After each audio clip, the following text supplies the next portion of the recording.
Right, so hello and welcome back to Books and Things, and welcome to another video, and welcome to one of my favourite videos to film every year. Today I'm going to be telling you about my absolute favourite books of the year.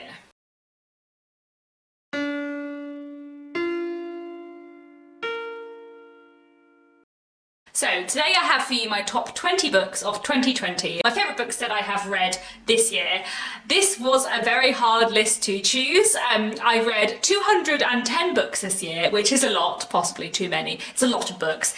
So when I originally started making my list of like my favourite books of the year, there were 40 books on the list and I managed to get it down to 20. So there were a lot of other books that I have truly adored this year. But these 20 I think are the top highlights for me. Obviously I have a lot of books to talk about today, so I'm going to try and go through them relatively quickly. I read a lot of great books this year, so yes, let's get straight into them. At number 20, a slightly different book for me, I have Big Little Lies by Leanne Moriarty. This was one of the most enjoyable books this year. I listened to this on audiobook back in July and really enjoyed it. It is a commercial women's fiction / thriller novel which tells the story of various women who are all mothers of children who attend the same nursery school. Basically the way the book is structured is between like narrative linear things going forward in time, focusing specifically on three mothers from the nursery and their complicated lives, but then also these are interspersed with like clips from the future of kind of interview transcripts with various people around the school, and you know that something bad has happened but you don't know what it is, and basically you're following the plot forward through all its twists and turns. I just really enjoyed this. It was a really good, compelling, clever narrative that really combined like a brilliant gripping plot and a lot of like clever twists and turns, many of which I did not see coming at all, with like fantastic characterization and a really like brilliant, insightful exploration of like domestic violence, marital problems, abuse. So many complicated, serious issues were examined here, and the characters felt so fully rounded, but also it had like one of the most compelling plots I've read. Big Little Lies was just a real highlight of this year, and a big surprise as well, because I think I enjoyed it more than I was expecting to. At number 19, I have a Victorian classic, The Romance of a Shop by Amy Levy. This is a short Victorian novella which tells the story of several sisters who, after their father's death, decide to set up a photography shop in order to earn themselves some money. And it's about them being photographers, what it is like being a woman working in photography, which at this point in time in the 1890s was very much a man's world. It's a really interesting proto-feminist classic that I've just thoroughly enjoyed and found really fascinating. Another one I think that surprised me. I was expecting to find this interesting, but I don't think I was expecting to enjoy it quite as much as I did. So just a Victorian book that I highly recommend. Next, I have a historical fiction novel, Death and Mr Pickwick by Stephen Jarvis. I read this earlier this year after it having been on my TBR for a long time, and I really loved it. This is a very long book. It's 800 pages and the text is tiny, but it's one of those books that you just really get your teeth into and that is so satisfying when you finally finish. You've been on such a journey with the book.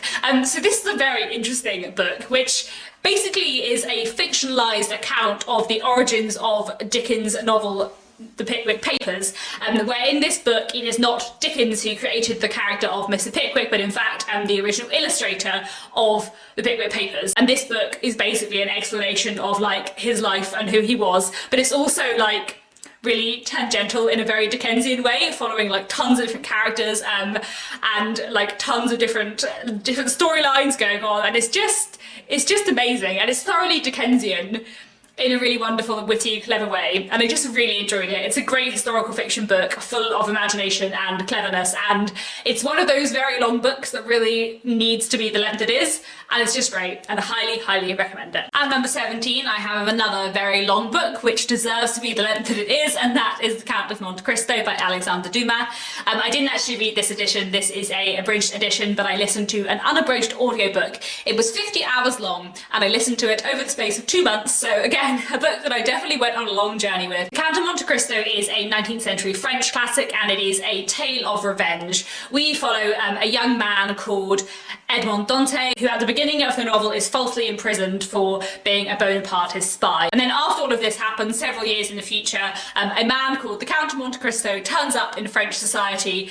He has more money than anyone could possibly imagine, and he starts to befriend and possibly get some designs on the people who falsely imprisoned Edmond Dante in the beginning. And it is basically a tale of revenge, but it's also got so much more in it. The characterization in The Count of Monte Cristo is excellent. The writing is so rich and good, and all of the different plot lines and the way they weave together is so clever. I also just really loved the ending, and like the narrative arc of it is really good. I'm very interested in French history, and I really like the way this book spans quite a long period of time and kind of examines the turmoil in kind of the first half of 19th century French history in a really interesting way.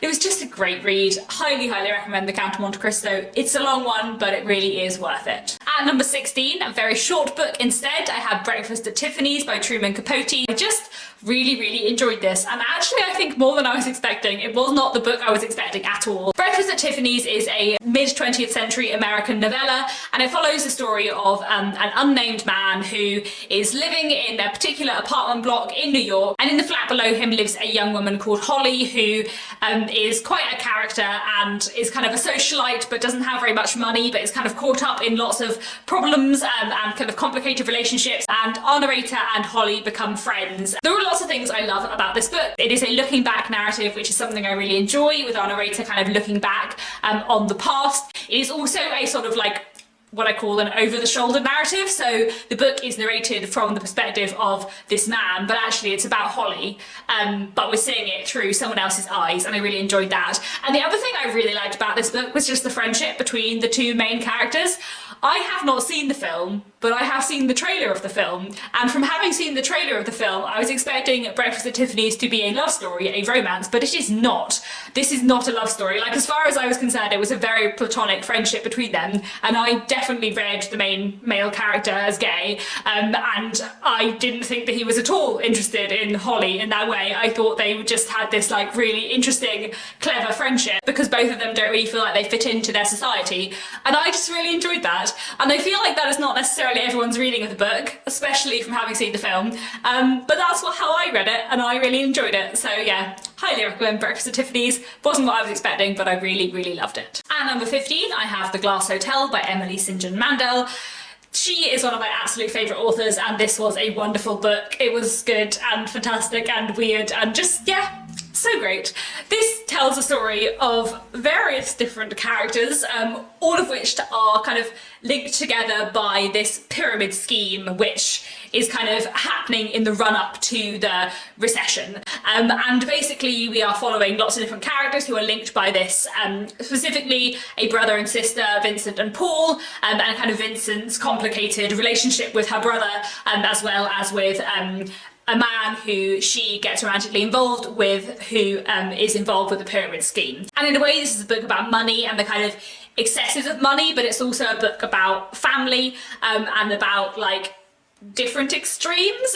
So we're following some very rich people and some people who are really struggling and who are sort of at the bottom of society. I love the way this is written, and I love the like fragmented narrative form that Emily St. John Mandel uses here. This book is not told in a linear fashion at all, but somehow it just completely makes sense to me and just works so well, which is something I often find in her books. They are not structured in the way you'd expect them to be structured, but they work perfectly, and she's just such a great writer. Really love this book. Highly recommend it. At number 14, I have The Confessions of Fanny Langton by Sarah Collins. This is a historical fiction book that I really loved. This book is set in the early 19th century, and we're following a woman called Fanny Langton. Fanny was born as a slave in Jamaica, and at the beginning of the book we know that she is a young woman in her 20s, and she has been accused of murdering her master and mistress, the people who she worked for as a maid. And basically the idea is that the book is Fanny writing a confession, a letter to her lawyer explaining her life, how she got here. I really love this book. It's a really fantastic historical fiction novel looking really fantastically at 19th century history in a really interesting way.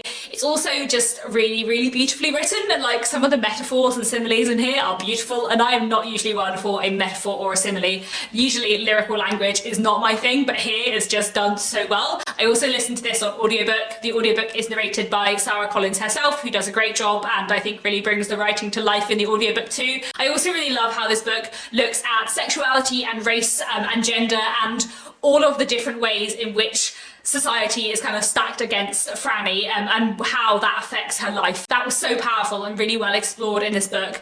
I also think the like narrative structure and the pacing and the sort of mysteries at the heart of this book were done so well. Another thing I really enjoyed about it is that I got like serious Jane Eyre vibes from it. There's something about the narrative structure and Franny's relationship with other characters around her which felt very reminiscent of Jane Eyre in a way that I just thoroughly enjoyed. So yes, very, very great book. Highly, highly recommend The Confessions of Fanny Langton. At number 13, I have Rough Music by Patrick Gale, another book I absolutely loved. This is a dual narrative. In one timeline, we're following a man called Will who is 40 years old and he's taking his aging parents on holiday to a holiday home in Cornwall. And then we're also following a little boy called Julian who is 8 years old at the same holiday home in Cornwall many years before, and his relationship with his parents and what happens when some relations from America come and change the dynamic of that holiday a lot. This is a book about family, it's a book about identity and sexuality and gender, it's a book about family secrets and how mysteries and secrets can kind of linger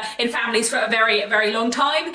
It's also a book with beautiful writing and such wonderful, rich characterization, and I just loved it. Patrick Gale is such a great writer and I highly recommend this one. At number 12, I have A Closed and Common Orbit by Becky Chambers. This is a science fiction novel. It is the second in a series by Becky Chambers, which began with The Long Way to a Small Angry Planet, which I also read, and I just really love this book. This is a dual narrative. We're following two characters in very different situations, which do have some things in common, one of whom is an AI who's kind of like learning to be herself in the world, and the other of whom is a young girl who has had a very complicated, different upbringing, which sets her apart from other humans. Both kind of plot lines are sort of coming of age stories, but it's also a book about like friendship and learning what it means to be a person and like identity and coming into your own, and it's just so beautiful. Like, this is quite a simple story at its heart, but I just like so thoroughly became invested with the two main characters in here,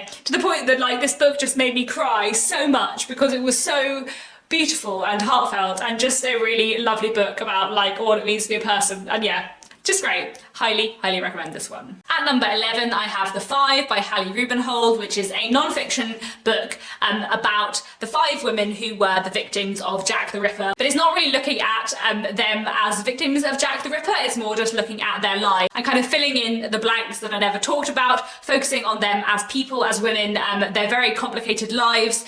And it's such a brilliant history book, just one that I absolutely loved. It's one of those history books that takes a few individual people and uses them to look at a society as a whole, which is something I love it when a history book does, and The Five does it perfectly. It's a really fantastic exploration of poverty and gender in the 19th century, of the very difficult lives that many women, especially lower class women, experienced, and it's just wonderfully researched, beautifully written, so clever, and just, yeah, fantastic. Highly recommend The Five. And we're into the top 10. At number 10, I have Cassandra at the Wedding by Dorothy Baker.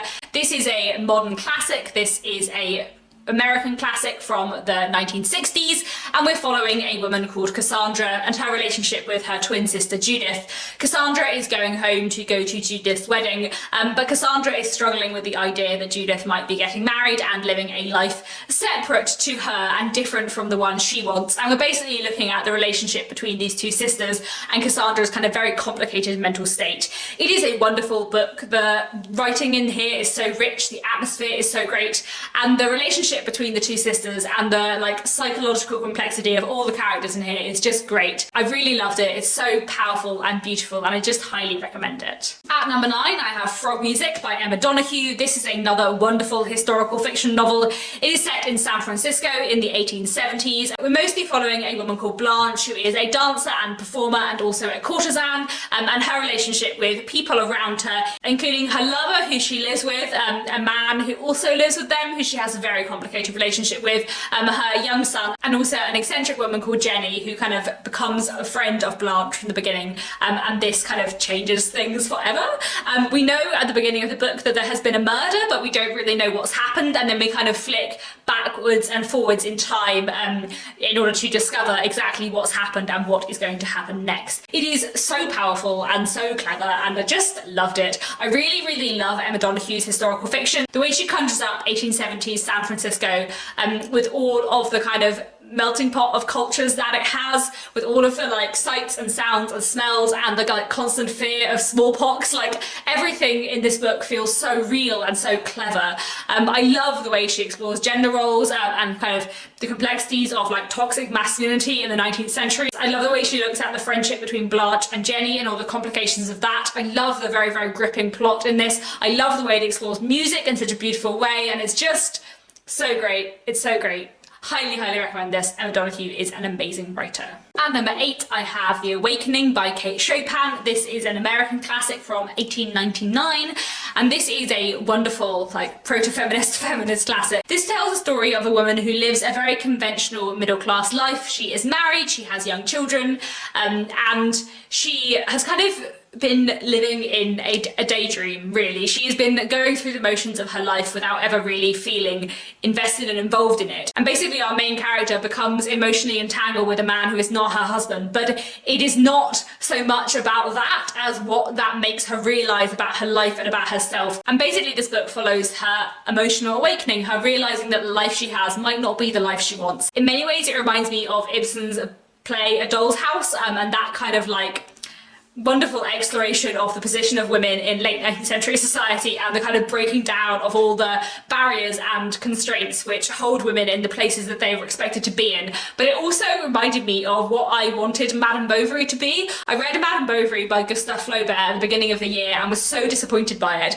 And I feel like The Awakening is the book that I thought Madame Bovary was going to be, where it just so wonderfully explores the position of women. It's such a good book and I highly, highly recommend it. Next, another Victorian classic at number 7, I have Jill by Amy Dilwyn. This is a wonderful Victorian book that I really, really loved. It is so different and so clever and just so great and fascinating. This book tells the story of a woman called Jill. She is an upper class woman, but she is not very happy with her situation in life. She doesn't get on very well with her stepmother, so she decides that she is going to run away and become a maidservant. And so she runs away from home, becomes a maid, and ends up working to earn her own living and to support herself, and embarks on many adventures, including working for a woman who she is rather deeply in love with. I love so many things about this book. It is a really proto-feminist Victorian novel. I did a whole video on this book and its proto-feminism, and I'll link that down below. But I really love how it takes this kind of like running away to make something of your life narrative, which so often in Victorian literature is a man's narrative, and makes it into a woman's narrative.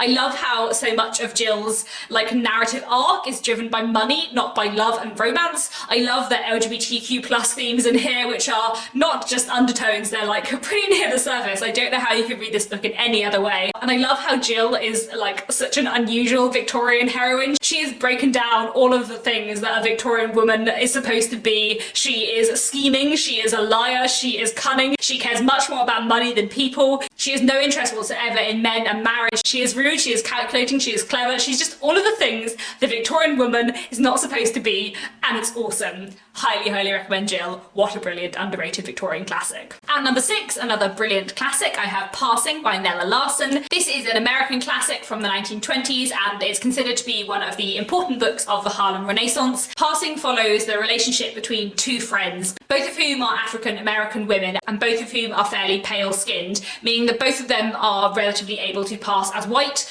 One of these women has married a black man who has much darker skin than her and is very much a part of the African American community, and the other woman has married a white man who does not know that she is not white, who is incredibly racist. And basically the book follows what happens when these two friends rekindle their friendship, and everything gets much more complicated and messy from there.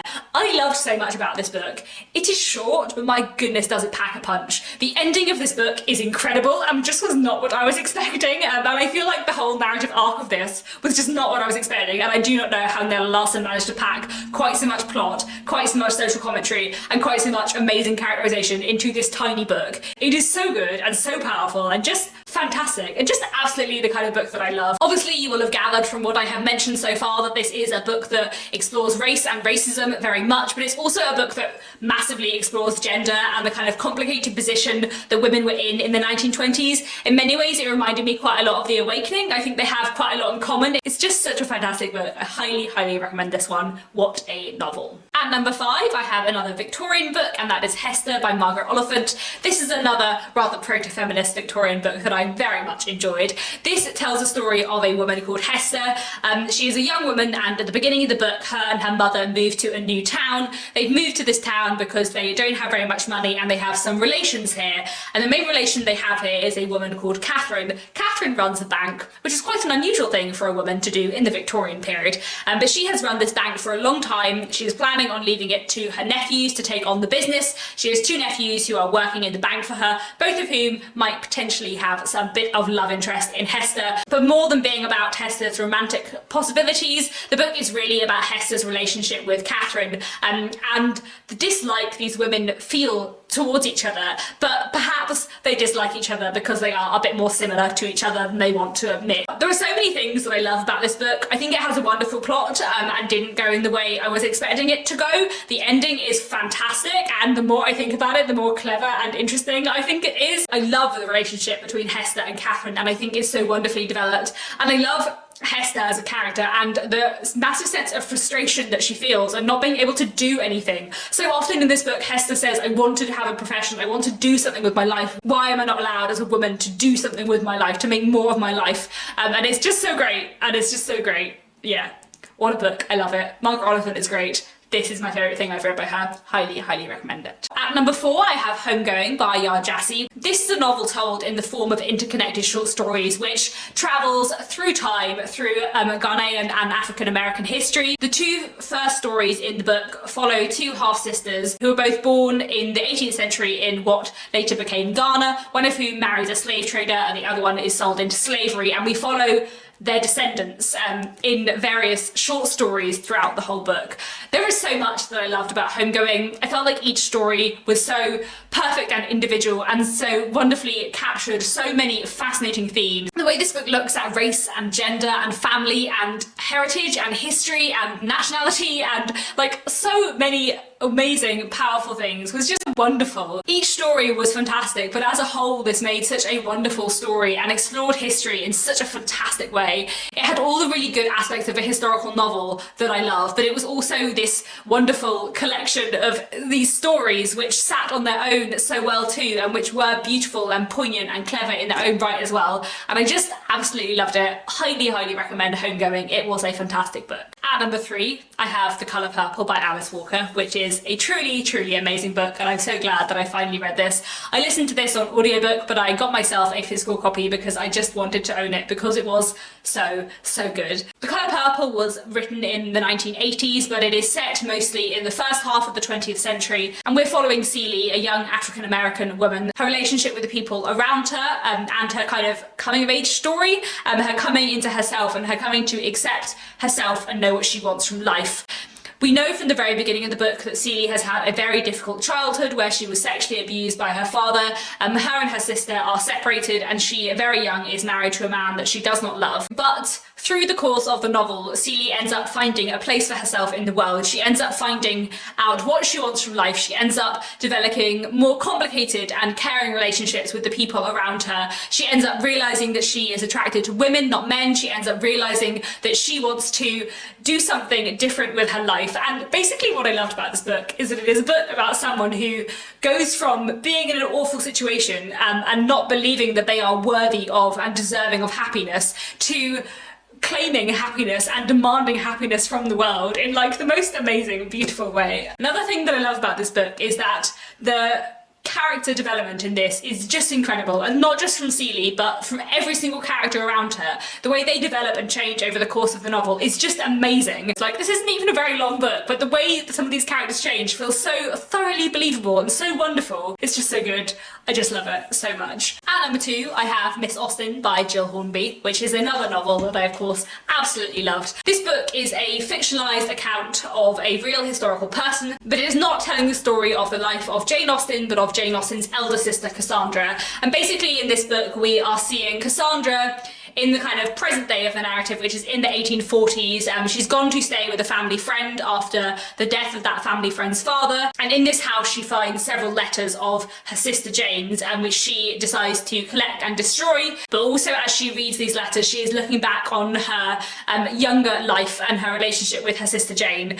And there is so much in this book that I loved. I was so skeptical about this book when I started reading it, because novels written about real people don't always work, but this worked. I felt that this was so respectful and so like accurate in terms of my interpretation of and like understanding of the Austen family from what I've read about them. And I thought it was such a wonderful book that really explored Cassandra's character in such a wonderful way. This woman who was next to and beside always, this woman who we know so much about. Like, Jane Austen is so famous, but she has such a fascinating family.